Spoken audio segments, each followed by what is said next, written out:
அவங்க கேட்டது என்ன கேட்டாரு? ஆட்டுக்குட்டியை கேட்டாரா, ஆட்டு கடாவை கேட்டாரா? ஆட்டுக்குட்டியை தான் பார்த்துக்கொள்ளுன்னு சொல்றாரு. ஆனா அங்க இருந்தது ஆட்டுக்கடா. ஹல்லேலூயா. தேவனுக்கு பயப்படுகிற பிள்ளைகள் என்று சொன்னா ஆட்டுக்குட்டியை கேட்டா கர்த்தர் ஆட்டுக்கடாவை தருவார். ஹல்லேலூயா.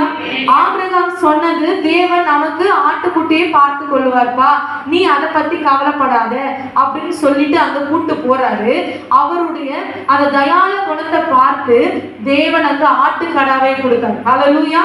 கர்த்தருக்கு பயந்து நீங்க உங்க வாழ்க்கையை அர்ப்பணிச்சீங்கன்னா, ஆண்டவர் மட்டுமே எனக்கு போதும் நீங்க நினைச்சீங்கன்னா, என் குடும்பம், என் வேலை, என்னது எல்லாம் எனக்கு பின்னாக நீங்க சொல்லும் பொழுது நீங்கள் கொஞ்சமா கேட்பீங்க, கர்த்தர் அதிகமா உங்களுக்கு தருவார். ஹல்லேலூயா. இது ஒரு பெரிய உதாரணம். ஆட்டுக்குட்டியை பார்த்துக் கொள்வார்னு சொல்றாரு. அங்க பார்த்தா கர்த்தர் ஆட்டுக்குட்டியை அங்க அனுமதிச்சிருக்கலாம்.